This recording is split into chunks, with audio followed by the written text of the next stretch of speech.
Bows, TKOs, yeah. Bows, TKOs, we got bows, TKOs, yeah. Bows, TKOs, we got bows, TKOs, yeah. Bows, TKOs. Bows and TKOs. We are live, episode 74, coming at you on this beautiful Thursday mid-morning here in the Valley. I'm your host, Shane Gillette, for your weekly MMA podcast, streaming anywhere you get podcasts and videos right here on YouTube. But we have a solid show to talk about today. My favorite fighter, Jon Bones Jones, the GOAT, returning. We get two GOATs this weekend, Mike Tyson. We got Jon Bones Jones. We're recapping the UFC 100 event, which if you're not a hardcore fight fan, you might not have tuned in, and you probably didn't miss too much. But yeah, finally got the nice backdrop. We're back in Antelope Canyon versus the Gray Wall. I feel like it adds a lot more pizzazz to the video on YouTube for those of you that watches the videos, and just makes it a little bit more, more of a flavor than just the Gray Wall. You know, chilling in my house. It's been nice. Feel like it's my house finally, that I live here as a first-time home buyer. Very grateful again. And I have some friends coming from out of town that I met in Seattle. One lives in Seattle, one in Dallas this weekend. Sports, jam-packed weekend. We're watching the fight Saturday night, obviously. Golf Saturday, Sunday morning. Sunday morning might be a little rough. And then we are golfing early before Steelers, Ravens. My Steelers 7-2. They're going to beat the Ravens. You heard it here first. Plenty of college football and everything else that's happening this weekend. But let's talk MMA. We have some fights that have been announced. We have Santiago Ponzinibbio taking on Carlston Harris January 11th. We have Austin Bashi making his UFC debut against Christian Rodriguez January 11th as well. Pretty stiff competition to start for Austin Bashi. We have Jimmy Crute taking on Marcin Prachnio at UFC 312. We don't have a location known yet for that. We have one hell of a banger right here.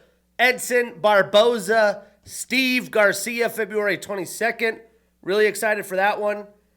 And I had talked a little bit about the performance of these guys recently, but I'm not shocked here, as Rodrigo Nascimento and Kyle Machado have been released from the UFC roster. Rodrigo could be at end of contract. I wouldn't be surprised if they just let him walk. He has performed piss poorly in his prime. But probably one of the more intriguing storylines that came to light, I believe today, maybe even later yesterday, the UFC is returning to the old gloves this weekend at the MSG card. And I wasn't sure if this would be temporary or permanent, but it seems like the request has come from the GOAT, Jon Bones Jones, saying he likes the old gloves.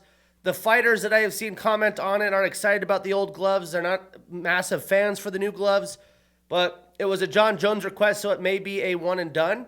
A lot of intrigue there around the gloves, so we'll stay tuned there, because some people seem to think the new gloves are harder on hands because they're thinner, but they don't lead to as many knockouts, so it'll be interesting to see what happens this weekend. But obviously the eye poke issue, I do think the new gloves have addressed that, and that's really what matters most. But also we had the Ricky Turcios fight off due to health concerns, and we'll talk about it later, but another short notice fill-in for 309 on Saturday. But if you want some more fight fun, I think this event will be the most watched combat sports event because it's free on Netflix. We have Mike Tyson, Jake Paul. They are going on Mike Tyson's rules, which is 8 2-minute rounds with 14-ounce gloves for the 58-year-old coming off ulcer issues. Regardless, it's Mike fucking Tyson. We get to see him back in the octagon with those big hooks and combos. We'll see if he can last. I'm taking Jake Paul. He's just in his prime, younger. At 58 years old, I just don't see how he's going to do it unless he gets an early knockout. But goddamn, would that be fantastic. I am rooting for it. I'll be watching. Me and my friends have a nice dinner on a rooftop Friday night. I will throw up the fight on my phone to tune in. But the best probably fight will be the Katie Taylor-Amanda Serrano rematch from MSG a couple of years ago. Although they are older, they put on one hell of a fight, one of the best women's boxing displays of all time. So it does bring some legitimacy to it. If you want to get a little bit hyped, look at the 3-part docuseries that Netflix did on the card and the behind the scenes with Tyson and Paul in their preparation. Either way, Gen Zers are going to love it. Boomers who are Tyson fans are going to love it. I'm going to love it. You should love it. It's going to be a ton of fun. There's not a lot to break down. It's can Mike Tyson make it past 2 rounds? If not, he's probably going to lose to decision. And I am terrified of the thought of the GOAT of heavyweight boxing being injured at 58 years old. But he does look vicious. He is going to bring a little bit of a tornado to start. But let's talk about UFC 100 last weekend. I went 8-3 on my picks. Favorites have been dominating. That's why I have been taking some L's and picks the past weeks, but got back on track. You know, I like some underdog stories sometimes. But overall, for Bows and TKOs, 446 wins, 234 losses, 7 no contests or draws. On the year, I'm 253 wins, 149 losses, 4 no contests or draws. Over 100 on the plus side, but I would like to be able to double up the losses. So got some work to do there. If I were to recap the 100th Apex event, I would say there were a few intriguing storylines, some fighters that showed out, but overall the card was a dud, especially with the fights that fell out that were kind of piggybacking this card. I do feel like there were a lot of finishes, and I know a lot of fans enjoy that, so maybe some people enjoyed it more than I did with the early finishes, but I'm giving it a 4 out of 10. I think I previewed it a 4 or 5 out of 10 as well. Some good fights that we did not break down. We had Melissa Mullen with a round 2 TKO over Claudia Segula, and then the veteran Elizao Zaleski dos Santos with a round 1 TKO over the UFC debuter who took this on short notice, missed weight, Zach Scrogan. But let's kick this sucker off in the prelims. We had Trayshawn Gore with a round 1 submission via guillotine choke over Antonio Tricoli.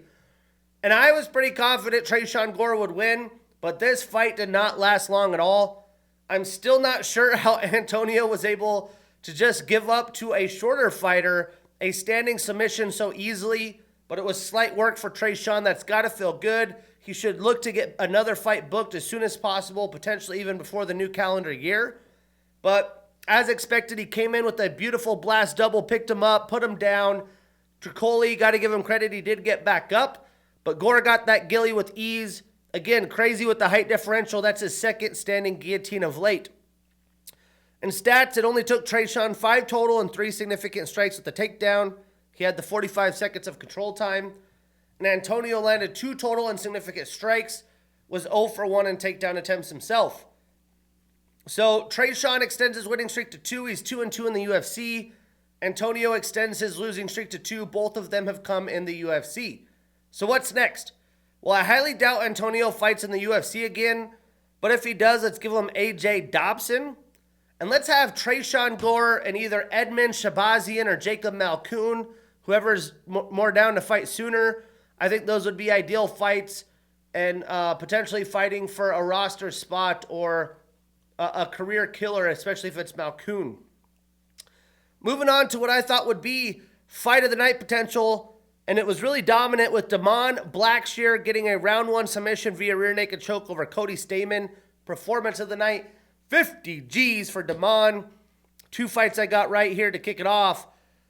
And again, I expected this to not go to the scorecards, which most people I think probably thought that would, with both of these guys facing off, have notoriously gone to decision. I didn't think it would be that fast of a finish, but man, did Damon time a perfect knee right up the middle, and it rocked Cody after some back and forth exchanges to start the round. And once he rocked him, he got his back, sunk in the rear naked choke, and had a very quick quality finish. Bravo by Damon. He's been thrown to the gauntlet. That's got to be a sweet victory. Cody Stamann isn't a slouch. Statistically, Cody landed 13 total and significant strikes, 0 for 1 in takedowns, and Damon landed 21 total, 20 significant with 3 submission attempts and 1 minute and 19 seconds of control time. So now Cody extends his losing streak to 3. He's 2-4 since 2022. Blackshear ends his 2-fight losing streak, starts a new winning streak. He moves to 3-3-1 since the UFC. 3-3-1 in the UFC since 2022. And I forgot, have to credit my beautiful girlfriend helping me with this. This wallpaper is no easy feat with one person, let alone two. Relationship building 101 right there. Thank you to my sweet, sweet girlfriend. So where do these guys go next? Well, I would like to see Damon take on Taylor Lapilus. Taylor might not want to take that fight, but I think that's the best one to make. And Cody, he could scrap with Alan Tengeli if he's still with the UFC after this loss. It's going to be tough for him, depending on his contract situation. Then we had the underdog pick I got wrong, pretty brutal. Charles Radke with a round 1 TKO over Matthew Semmelsberger. Performance of the night, 50 G's for Charles. And this fight went into a quick brawl as I had expected, but Radke came out on top. He had some heavy hands, and it was just too much for Matthew to overcome. Brutal performance by Matthew, as he only landed 2 total and significant strikes. Charles only took 7 total and significant. So Charles puts an end to his losing streak. He starts a new winning streak. He's 3-2 in the UFC. And Matthew extends his losing streak to 4. He has been active. His last win came in December of 22. He had 2 wins in 2022. I am sure Matthew's days now in the UFC are probably done. And for Charles, a fight with Phil Rowe absolutely makes sense. Let's make that happen.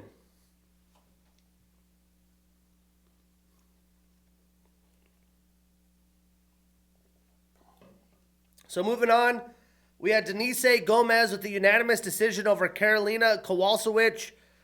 And this fight really was Denise landing power shots and controlling the fight in the clinch, which I expected Karolina to do, and potentially maybe a path to victory for her.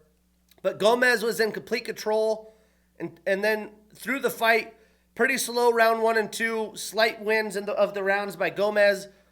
It just started slow in round 3 because both women seemed to tire out a little bit. But Karolina finally started having her way with her striking and had success in the round. She even got Denise's back for a split moment. It just wasn't enough. She needed a finish. It was too little, too late. You got to pick it up for Karolina. She could have threw more strikes because she didn't land a lot. Statistically, Karolina landed 61 total strikes, 46 of them significant. She was 0 for 1 in takedowns and had a minute and 2 seconds of control time. And Denise landed 91 total strikes, 73 of those significant. She was 0 for 3 in takedowns and had a submission attempt with 5 minutes and 47 seconds of control time. So Denise extends her winning streak to 2. She is 5-2 in the UFC. Karolina extends her losing streak to 2. She is 4-2 since 2022. Where do these ladies go next? Well, Karolina fought decently for 39 years old. I am sure retirement has to be close. She mentioned on social media that she's not going to retire yet. So I think a fight with someone like Poliana Viana would make sense. And for Denise, how about Lupita Godinez? Lupi. Then in the main card, what a performance by this young man. An absolute athletic specimen. We had Mansour Abdul Malik with a round 1 TKO over Dusko Todorovic. Performance of the night, 50 G's for Mansour.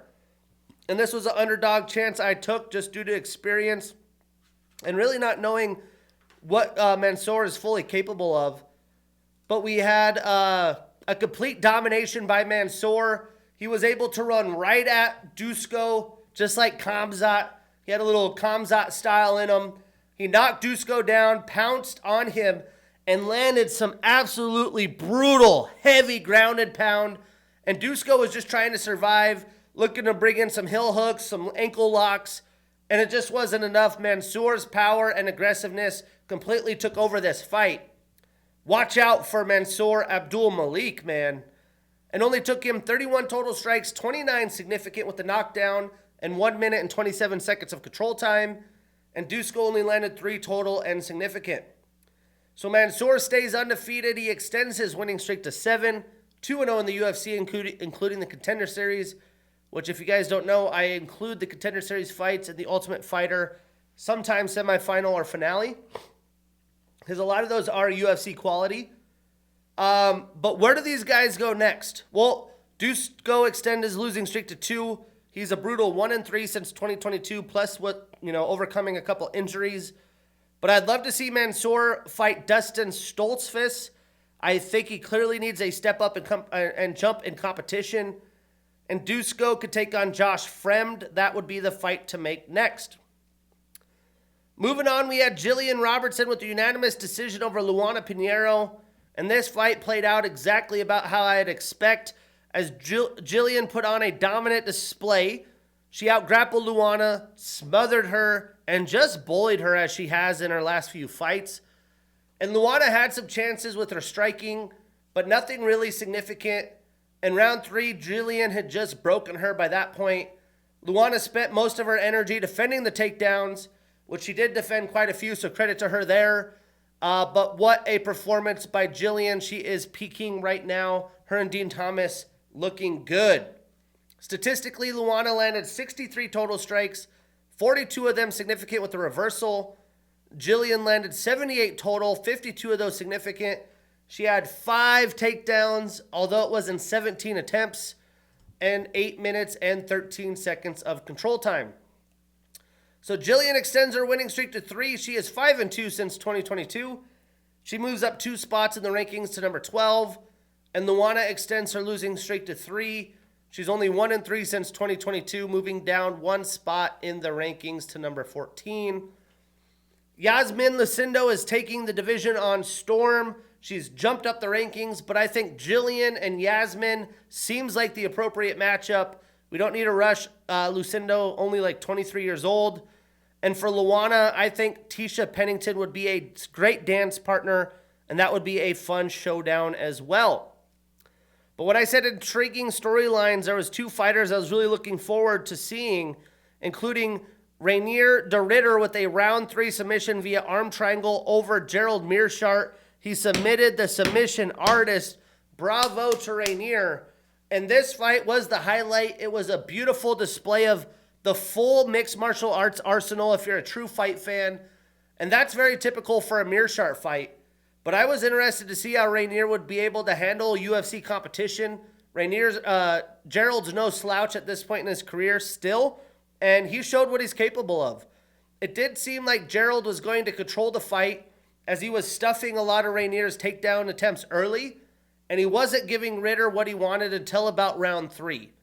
It seemed like Gerald's age was starting to catch up to him as Rainier basically wore him down and exhausted him through the course of the first 10 minutes. Rainier was landing more volume. I did not think it was anything really big until late in round 2 when he got a knockdown. But round 3, Gerald tried to resort to grappling, and he tried to get takedowns himself to win. He just didn't have enough left in the tank. The grappling, the scrambling, it was just world class by both guys.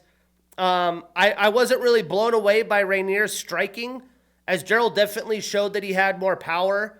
But the biggest takeaway might have been Rainier's call out, saying that one championship is a promotion that no fighter should sign with. They should stay away and not fight for the organization, which at this point, I'm not really big on anyone on their roster. They have the 3-weight champion. He'll probably stay at 1. And then the Rotolo brothers, hopefully they don't get trapped in one championship because they are going to be one hell of a story. And as John Jones is close to retirement, Suga's in his prime. You know, I'm a Suga Show fan, Montana 406 all the way. But I love me some Rotolo brothers. Their demeanor, their IQ, their student of the game of martial arts, I think is world class. So I cannot wait to see what their careers are going to provide. Statistically, Gerald landed 44 total strikes, 30 of them significant with a reversal. He was 0 for 2 in takedowns late in the fight and had 2 minutes and 53 seconds of control time. Now, Rainier, he landed 82 total strikes, 38 of them significant. He had 5 takedowns and 13 attempts. Gerald wasn't having it early. He had a submission attempt, the knockdown, and 3 minutes and 29 seconds of control time. So I would love to see Gerald take on Bruno Ferreira. I think that would be a fun matchup. And I'd like to see Rainier match up with Kevin Holland. Kevin's always game. That would be a big name for him to see if he could boost his UFC career quickly and have awareness around UFC fans. I would say this was really the highlight, though. Carlos Prates with a round 1 knockout over Neil Magny. Absolutely deserved performance of the night. 50 G's for Carlos. Buy some more Marlboro cigarettes. And, Neil was making this fight interesting. He was clinching and closing distance really well for a majority of the round until Carlos had his back up against the cage with some distance and landed a massive shot, big shot after big shot up against the cage and completely shut Neil's lights out, which is absolutely insane. Not many people can do that. Neil is a warrior. Carlos Prates, he has arrived. He's probably already arrived, but his time is now. This guy is an absolute knockout artist. The Fighting Nerds, I need the glasses. They had Jon Jones and everybody at the Apex rocking the glasses. You love to see it. But statistically, Carlos landed 23 total strikes, 12 of them significant with the takedown. He had 1 minute and 9 seconds of control time.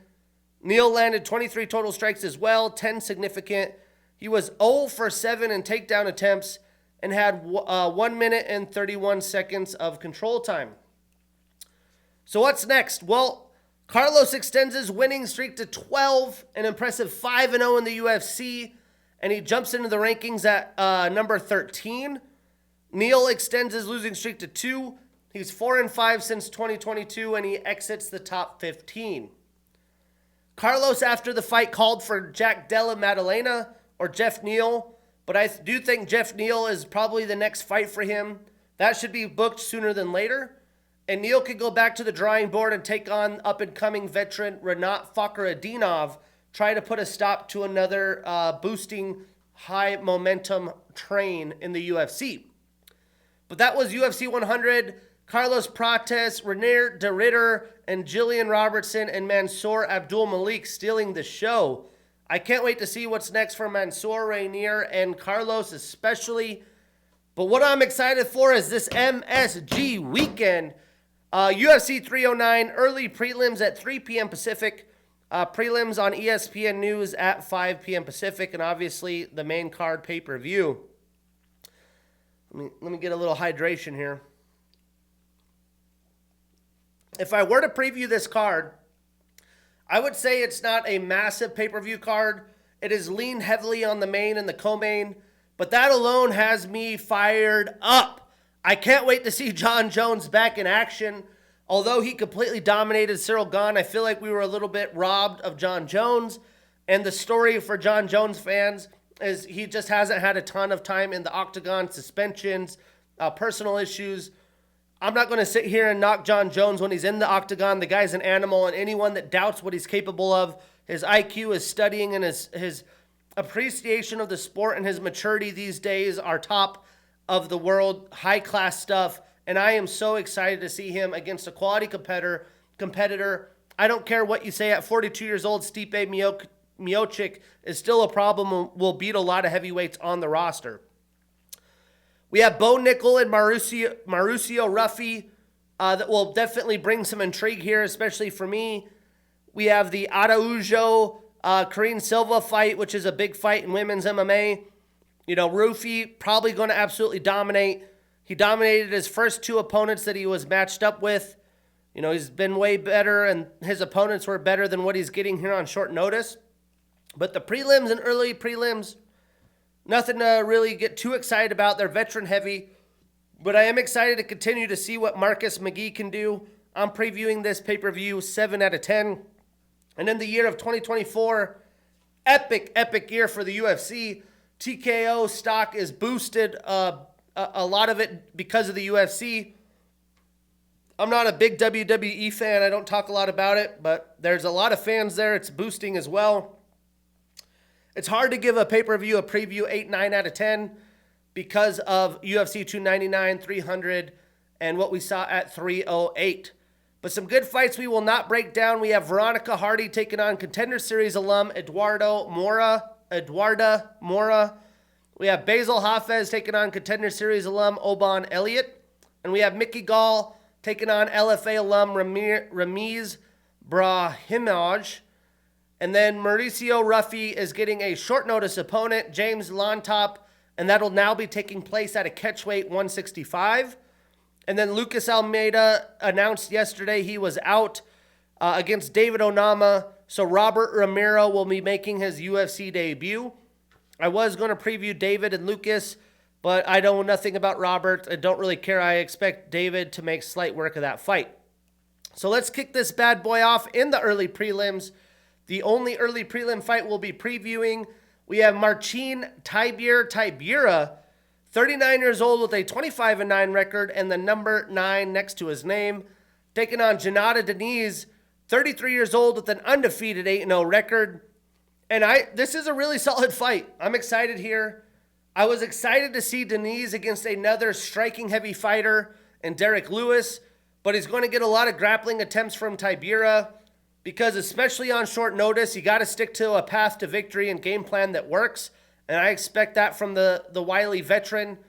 You know, Deniz has shown that he can overcome takedown attempts, and he did that in his last fight against Carl Williams, as he was taken down twice in 5 attempts and was controlled for half a round, but he still won that fight via decision.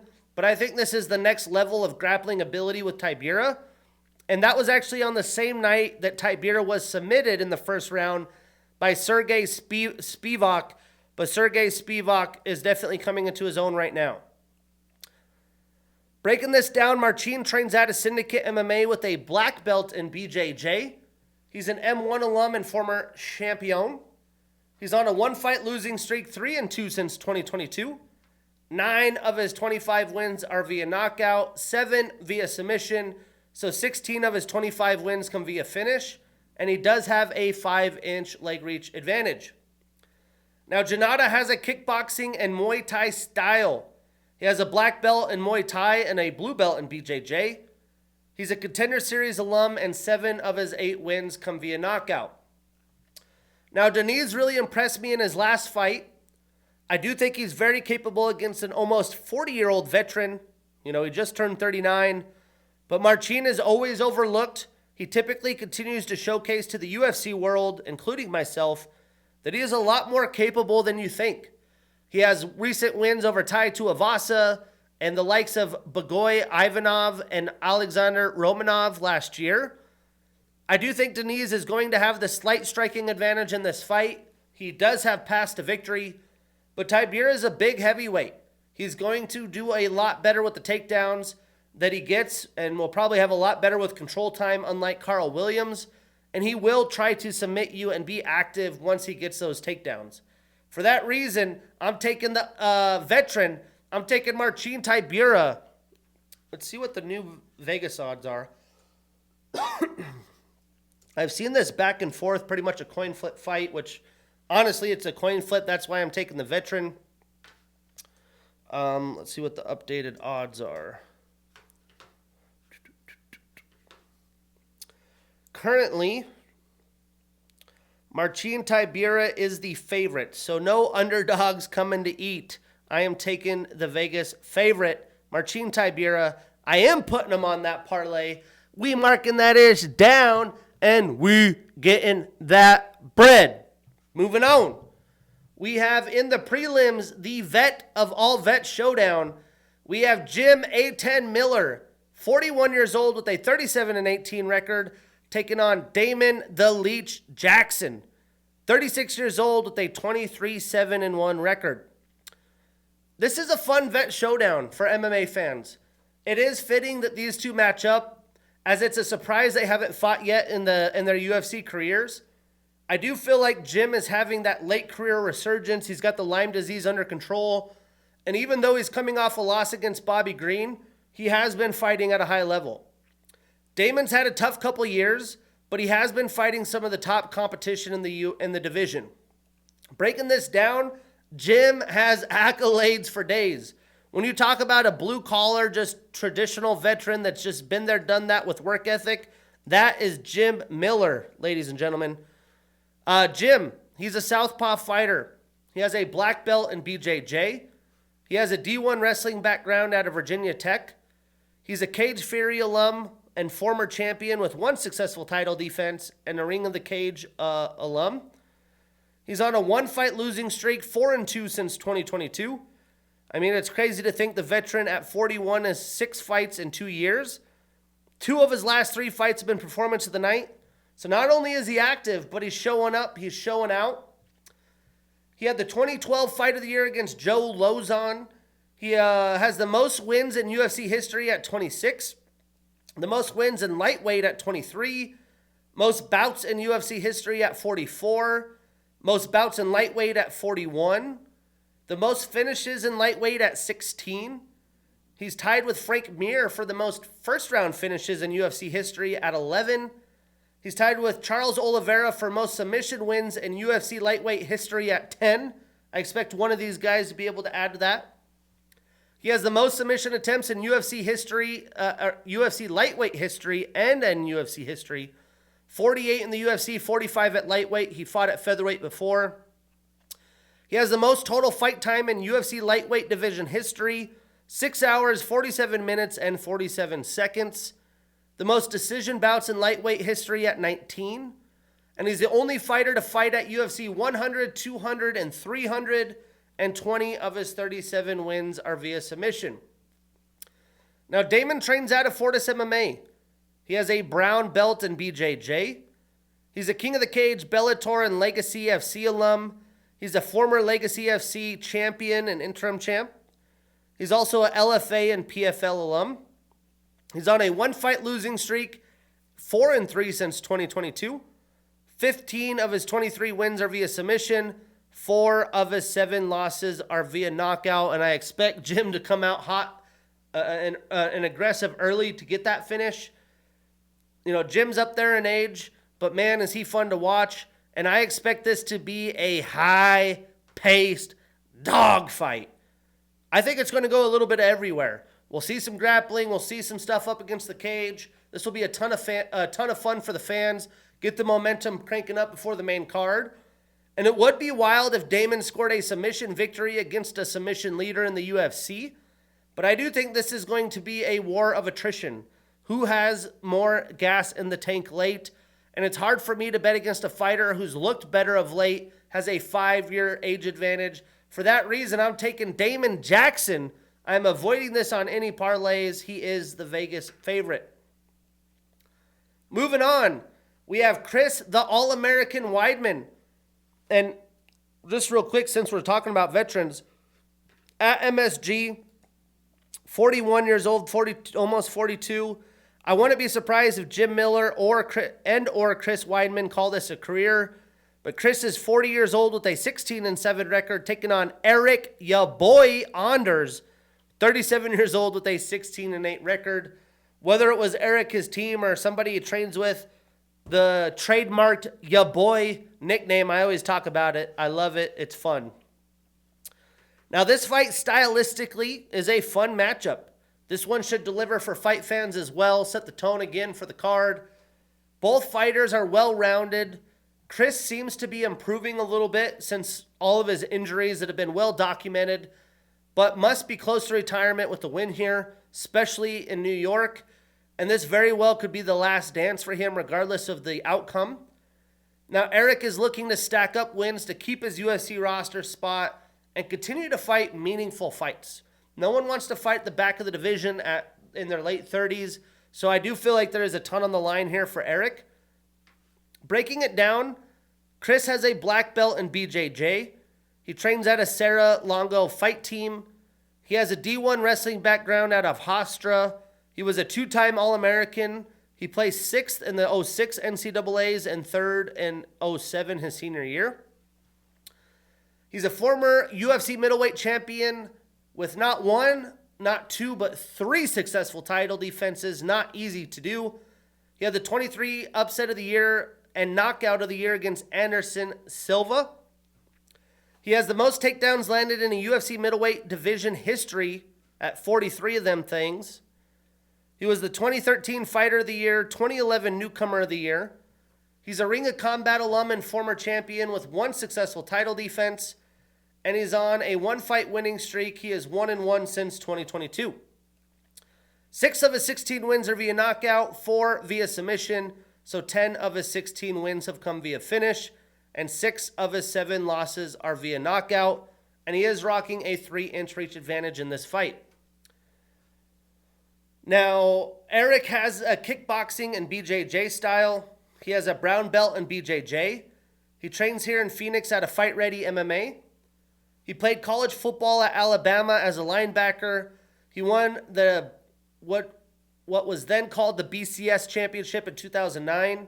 He had short stints at the NFL and CFL. He's a Bellator and LFA alum and former champion. He's on a 1-fight winning streak, 2-2 since 2022, and 9 of his 16 wins are via knockout.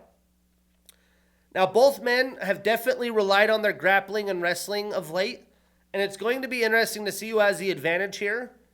I am going to assume that it's going to be Eric Anders. He's just younger. He's a powerful freight train. But the longer the fight goes, it will be interesting to see who the fresher fighter is. Both men have battled to decisions, but Chris didn't look very good against Brad Tavares.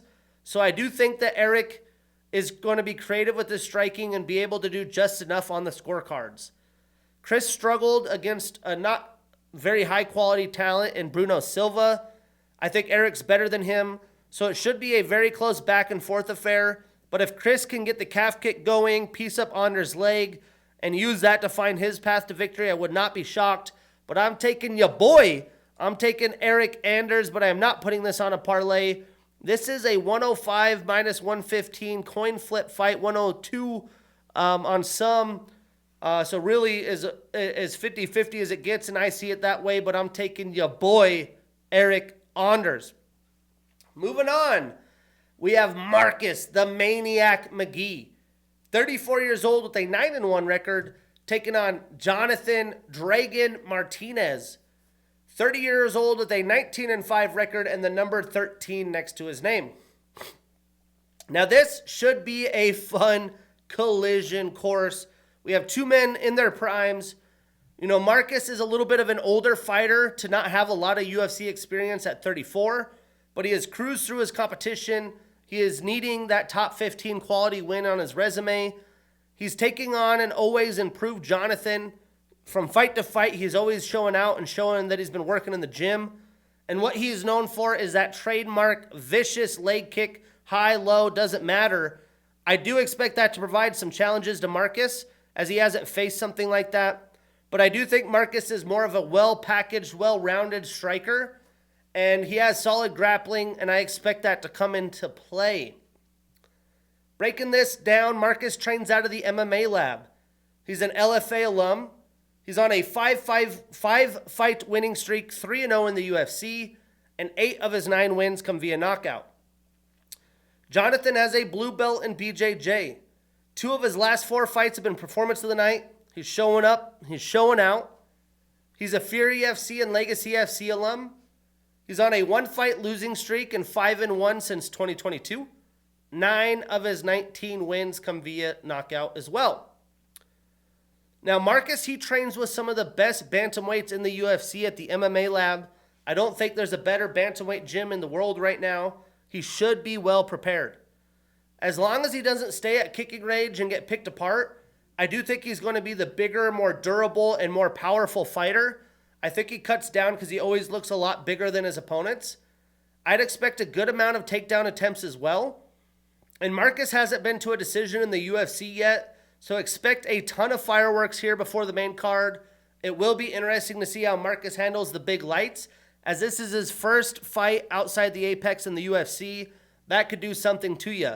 So I do think it's going to be close, but I do think Marcus is going to prevail, and the prelims will set the tone. We got that Jim Miller, Damon Jackson, Chris Weidman, Eric Anders, then Marcus closing out the show.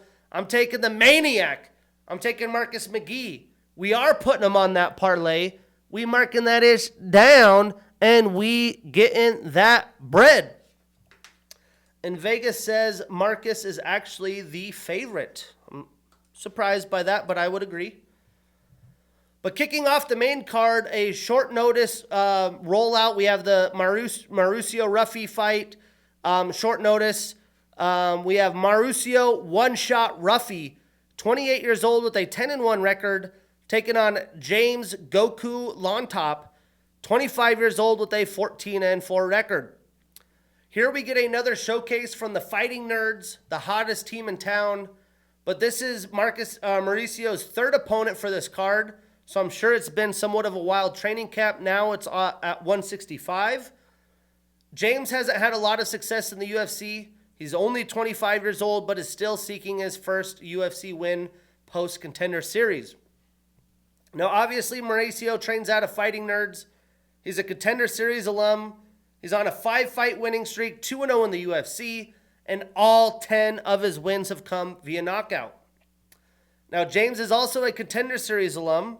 He's on a 2-fight losing streak, 1-2 in the UFC. 7 of his 14 wins are via knockout. Now, James isn't afraid to scrap. He's going to be game here. But Mauricio is going to look to land another viral knockout in MSG, boost his stock to the moon so he can hopefully get booked against quality competition. I expect that to happen. Don't blink in this fight. I'm taking Mauricio Ruffy. I would put him on parlays, but he is a minus 950 favorite. Moving on.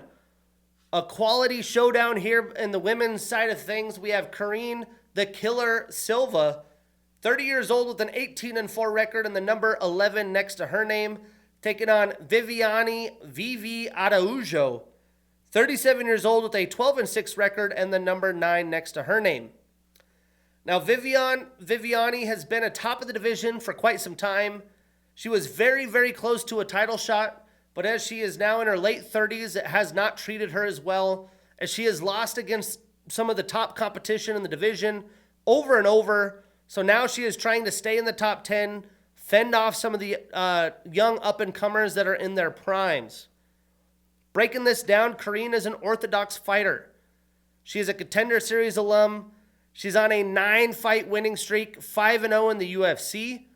9 of her 18 wins are via knockout, 8 via submission, so 17 of her 18 wins come via finish, and 2 of her 4 losses are via submission. Now, Viviani has a black belt in BJJ and Luta Livre. She's a Jungle Fight alum. She's on a 1-fight losing streak, 2-3 since 2022, and 4 of her 12 wins are via submission. Now, I do think there is a chance Vivi gets multiple takedowns and wears on Silva for a potential submission finish, but what really sticks out to me is how slow of a striker Viviani was in the Natalia Silva fight, but she fast. I do think she is going to be the slower striker, and Silva's going to have the advantages here. For that reason, I'm taking Karine Silva. We are putting her on that parlay. We marking that ish down, and we getting that bread. And then we get the Bo Nickal show. We have Bo Nickal, 28 years old with an undefeated 6-0 record, taking on Paul Bear Jew Craig, 36 years old with a 17-8-1 record. Now, this is all about seeing what Bo is capable of and provide a measuring stick for Bo to see really how good he is and where his striking has come. Bo had some adversity in his fight at UFC 300 against Cody Brundage, and right now Paul Craig is a step up in competition, mostly due to his submission abilities. But Paul is beating up young and comers. He still packs a punch and is always a submission threat. And Nickal hasn't had to deal with something like that, so I'm excited to see how this one plays out. Breaking it down, Bo has a wrestling style. He's a southpaw fighter. He trains out of American Top Team. He has a D1 wrestling background out of Penn State. He was a 3-time champion. He got second his freshman year. And he also won the 2019 Freestyle U23 World Championships. He's an Icon FC and Contender Series 2-time alum. He's undefeated on a 6-fight winning streak, 4-0 since 2022. 4 of his 6 wins are via submission, 2 via knockout, so all 6 wins come via finish. Now, Paul has a black belt in BJJ. He has the most triangle choke submission wins in UFC history with 4. He had the 2022 submission of the year against Nikita Krylov. He's on a 2-fight losing streak, 2-4 since 2022. 13 of his 17 wins are via submission, 4 via knockout, so he also has all wins come via finish. And 5 of his 8 losses are via knockout. So what if Paul is a better striker today and he gets to take it to Bo? Then Bo's going to have to go for takedowns and Paul's probably going to pull guard. So can Bo avoid the submission threats? And is that really Paul's only path to victory? For Bo, it's going to be to hold Paul down and skate by if he's getting beat in the striking. I can't wait to see where Bo's striking has come and where it is. And I'm excited to see this fight unfold so we can continually measure Bo's abilities. I think Bo's going to find a way. He's got a good team. He's got too high of an IQ. So I'm saying Bo stays undefeated. I am picking Bo, but avoiding him on parlays because he is a minus 1,300 or higher favorite. But let's jump into the exciting matchups. We have Charles "Do Bronx" Oliveira, 35 years old with a 34-10-1 record, taking on Michael "Iron" Chandler, 38 years old with a 23-8 record. Now this is a rematch, but what a bummer for Michael Chandler. He never got the Conor McGregor fight. He's been out for almost 2 years. He probably needed some of that time in his later 30s to get some rest and get his body right. But Michael wins high-level fights because of his power and explosiveness, and I don't think that father time is in his favor in those departments. You know, Charles lost a very tough fight against Arman Sarukian and against Islam for the title after he had 2 title defenses over very good fighters in Dustin Poirier and Justin Gaethje. Now, Chandler has lost to both of those men as well. But Chandler lives like the Justin Gaethjes of the world. He has wrestling capabilities, but he doesn't use them. He goes for highlights. He's a fan favorite fighter, but that doesn't always result in wins. Breaking this down, Charles trains at his Shoot Box Academy. He has a 4th degree black belt in BJJ. He has a black Prajit in Muay Thai. He's a 2007 CBJJE World Champion. He's a former lightweight champion with 1 successful title defense, technically 2, but he missed weight, so it didn't count.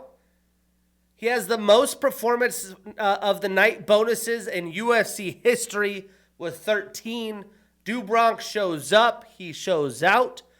He also has the most finishes in UFC history with 20. The most submission wins in UFC history at 16 across 2 weight classes. He also has the most submission wins in featherweight at 6. He's tied, obviously, with Jim Miller for most submission wins in lightweight at 10. I think he has a potential to beat him here. He had the 2014 submission of the year against Hatsu Hioki, the 2021 comeback of the year in the first fight against Chandler after an adversity-filled round 1. He was the 2020 fighter of the year. He had 2020 submission of the year against Justin Gaethje. He's a Jungle Fight and Ring of Combat alum. He's on a 1-fight losing streak, 2-2 since 2022. 21 of his 34 wins are via submission, 10 via knockout, so 31 of his 34 wins via finish. 4 of his 10 losses are via knockout, 4 via submission, so 8 of his 10 wins via finish. And he is rocking a 2.5-inch reach and leg reach advantage. Now, Michael has a wrestling style. He's an orthodox fighter. He trains at a Kill Cliff FC. He has a black belt in 10th Planet Jiu-Jitsu. He has a D1 wrestling background out of Missouri. He placed 5th as a senior in the NCAAs. He's a Strikeforce and Bellator alum. At Bellator, he was a champion with 3 successful title defenses overall in 2 separate reigns. And he also won Bellator Season 4 lightweight tournament champion. He has the most submission victories in Bellator lightweight division history at 6. 4 of his 5 wins in the UFC are via fight of the night or performance of the night. He shows up, he shows out. He had the 21 debut of the year against Dan Hooker and the 2021 fight of the year against Justin Gaethje. He's on a 1-fight losing streak. He is 1-1 since 2022. 11 of his 23 wins are via knockout, 7 via submission, so 18 of 23 via finish. And 4 of his 8 losses are via knockout. So unless Chandler can clip Charles early like he did in the first fight, or just goes to straight grappling, I don't think he's going to be able to wear on Charles, and I don't think he's going to have success on the ground over the course of 5 rounds.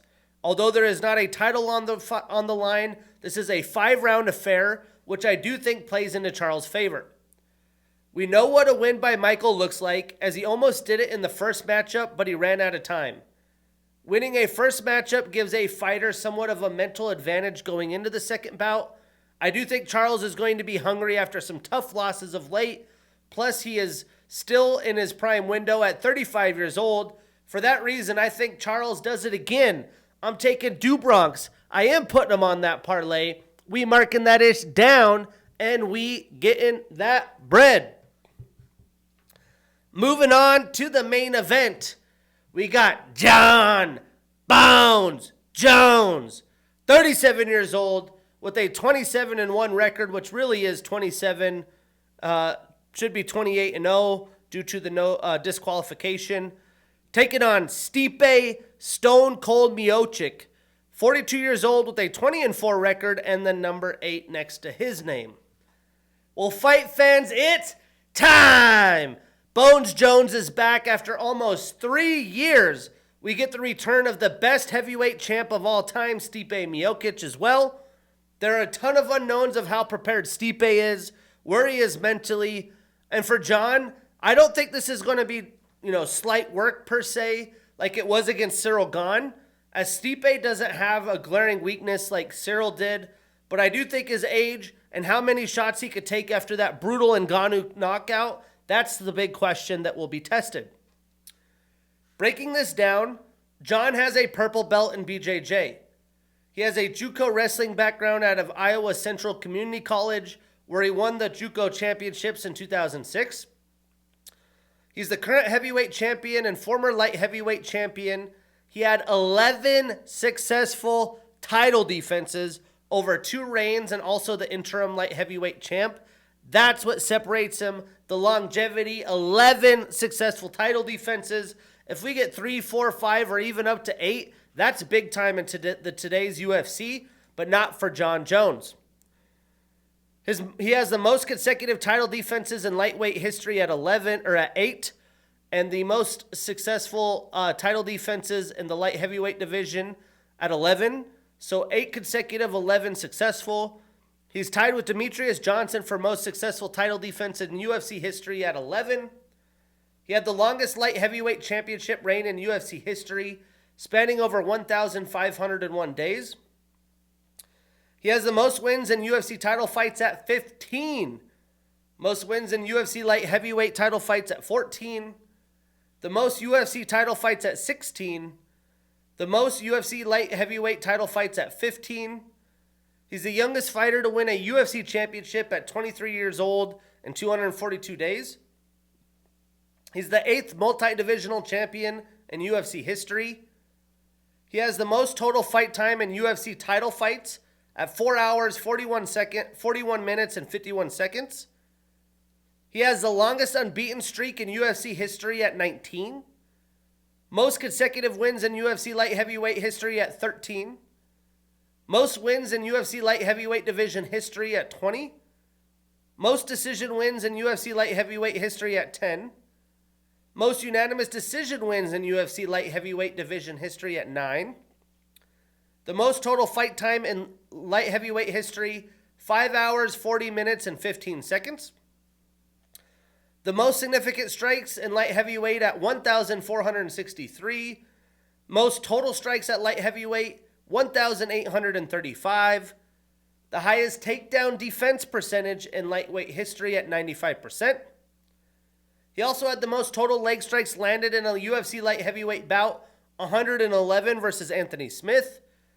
And versus his fight against Alexander Gustafsson, the first one at UFC 165, was inducted into the UFC Hall of Fame. He had the 2013 Fight of the Year in that Gustafsson fight, the 2023 Submission of the Year against Cyril Gane, 2011 Fighter of the Year, 23 Comeback, and Best MMA Fighter of the Year. He's undefeated on a 27-fight winning streak, 1-0 since 2023. He hasn't fought twice in a year since 2019, and then it was all the way back to 2013, so he hasn't been super active with all the crazy life things he's had going on, which why a lot of fans like myself feel like we missed so many good wars. 10 of his 27 wins are via knockout, 7 via submission, so 17 of his 27 wins via finish. And Bones has got some length no matter where he fights. He has a 4.5-inch reach advantage and a 6-inch leg reach advantage. Now, Stipe is an orthodox fighter. He has a purple belt in BJJ. He has a D1 wrestling background out of Cleveland State. He's the former heavyweight champion. He had the title 2 times and 4 successful title defenses. He has the most consecutive title defenses in heavyweight history at 3, and the most combined total defenses at heavyweight in 4. He's tied with Randy Couture for the most wins in UFC heavyweight title fights at 6, the most finishes in UFC heavyweight title fights at 4, most knockouts in UFC heavyweight title fights at 4. He also has the most post-fight bonuses in UFC heavyweight division history at 9. He has the most head strikes landed in a fight, 330 against Mark Hunt. He had the 2019 comeback of the year against Daniel Cormier in their second fight. He was the 2016 Fighter of the Year. He's on a 1-fight losing streak and is only 2-1 since 2019. 15 of his 20 wins are via knockout, and 3 of his 4 losses are via knockout. So to knock out or be knocked out. Man, I just hope that we get to see some rounds of action. I hope it's not over fast. Jon's length and speed should be a problem for Stipe like it has been for everyone. And the most worried I am for Stipe is about his durability and the mentality at 42 years old with all the time off that he's had being a father. Now, as a warrior, this would be the most epic retirement opportunity for Stipe defeating Jon Jones, but it seems like he's happy to be a part of it, whatever happens. I don't know if he's necessarily living and breathing for this fight and finding victory, but I'm not sure if we will see any grappling in this fight. Stipe has good defense and good grappling of himself, but I do expect a kickboxing showdown. I think Jon gets his first knockout since he fought Alexander Gustafsson in 2018. I think he's too good, creating space and closing space, and he's going to be too much of a puzzle for Stipe to handle. For that reason, I'm staying and still undefeated, undisputed heavyweight champion of the world, Jon Bones Jones. And I hope we get to see him with one more fight before retirement. Either way, MSG is going to be rocking the co-main, the main. There's plenty of action, lots of intriguing fighters. Marcus McGee, Mauricio Ruffy, Bo Nickel as well. So that sets us up for UFC 309. Next weekend, unless you're going to be up late or early in the morning, the UFC returns to China. It'll be like a 4 a.m. card before a week off for the Thanksgiving holiday. This card is headlined by Petr Yan and Deiveson Figueiredo in a bantamweight title eliminator fight. I can't wait. That's episode 74. I'm your host, Shane Gillette. See you next week.